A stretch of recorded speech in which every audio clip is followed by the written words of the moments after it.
places like this are actually a wee bit like your elderly relatives, a nana who's sort of there sitting at home knitting. You drive by, think, oh my goodness, I should have visited her, and then suddenly you get a phone call and she's actually in hospital, and then you become wildly interested and go, and it's too late. In 1885, the Costly Institute opened in Auckland's historic Grey Lynn. Its purpose was to take the poor, destitute and unwanted children off the streets and educate them. It's a very grand building, and see the window surrounds are entirely made of stonework, which for Auckland is extremely rare, and those windows are way bigger than they would be on the sort of the ordinary domestic house of the day. It was purchased by the Anglican Church and became home to orphans until 1936, when it was renamed Carlile House. Come around to the front of the building, actually get the full effect of it, and this is actually sort of like the great public frontage, this beautiful sort of stonework around the sort of the bay features in the windows, and sadly one of the gables has actually lost its stonework.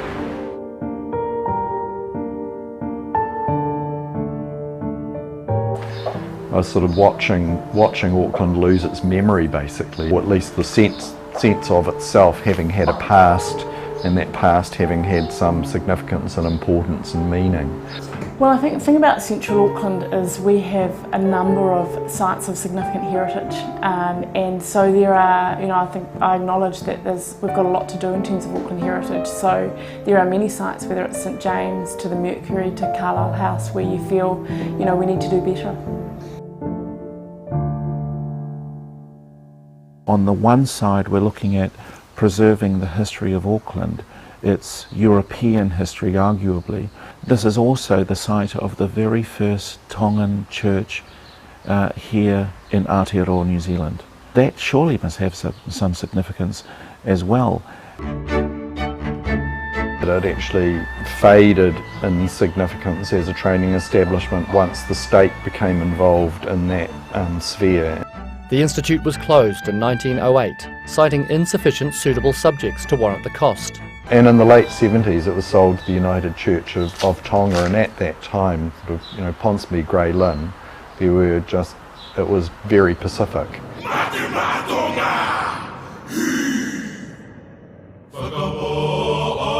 Well, the early 70s were a difficult period for moving to New Zealand for Pacific Islanders. These were the years of the dawn raids and sort of waking people up in the morning to find out whether they had permits to stay in this country. They found this church as an organisation that was a welcoming place for them, a safe place for them. And the sense and the spirit of togetherness was part of that pioneering new settler sense of feeling and environment that we were able to have here. There was a great moment at one time when I know the church began to actually use the building at nights for Carver Club meetings, which was actually great. There was lights on inside and people using it. The irony, of course, is that this used to be an orphanage, and here we've got an orphaned population that had found the same spirit of coming together and finding a way forward, and they've done that. Since then, with the Tongan chapel alongside, Carlile House has been enjoyed as a playground, arts and crafts centre, emergency accommodation and meeting space. So it was in need of repair even back then, but it was enough to still be used.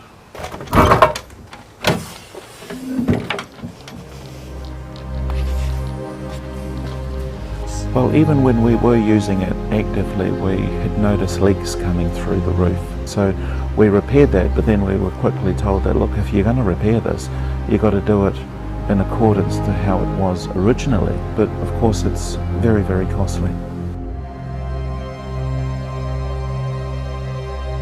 The council padlocked the doors in 2010, insisting it was no longer safe for use. Since its closure, the former Costly Institute has housed drug users, wastrels, and suffered countless vandalisms.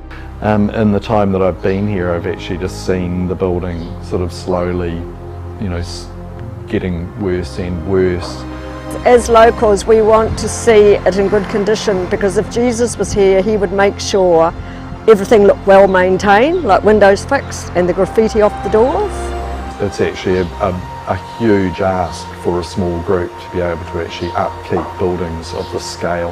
In the first instance, we met with the historical places people as well, to try and develop a plan so that we could slowly repair or to refurbish the building, bring it back to its former state and glory, so to speak. Now that sort of fell by the wayside again because there was just no money. The cost has been estimated at $16 million. While this presents a problem for the Tongans, so too does the woefully inadequate council offer to purchase the entire site.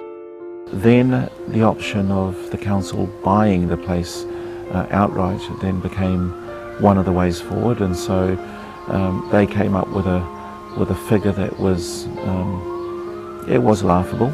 But it's not just about funding, it's also about ensuring that we have done the research to identify those sites that are of historic significance, and also be able to prioritise to those heritage sites that are most important for Aucklanders. I mean, the whole of Auckland, how do we actually see our future, and where does our cultural history fit in there?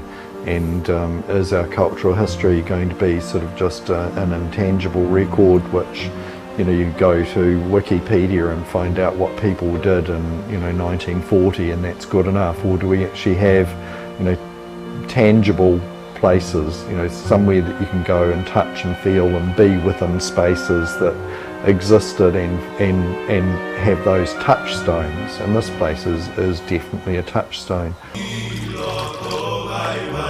I'd like for the church to continue occupying it, continuing on the spirit of what those before had built it for. There is a community aspect to it, and of course that's what a church is anyway. Taking my hat off as a Member of Parliament, as a local resident of the Western Bays, Carlile House is very important to me. There are no buildings that I can think of in Auckland that actually compare with this particular building.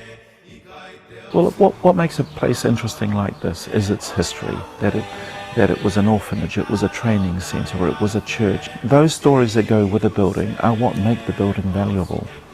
And yet the unfolding of Auckland's history, and of course the Tongan community are part of that, is part of that chapter. And if you don't feel that history is nothing until it's 100 years old, then I think you've lost it.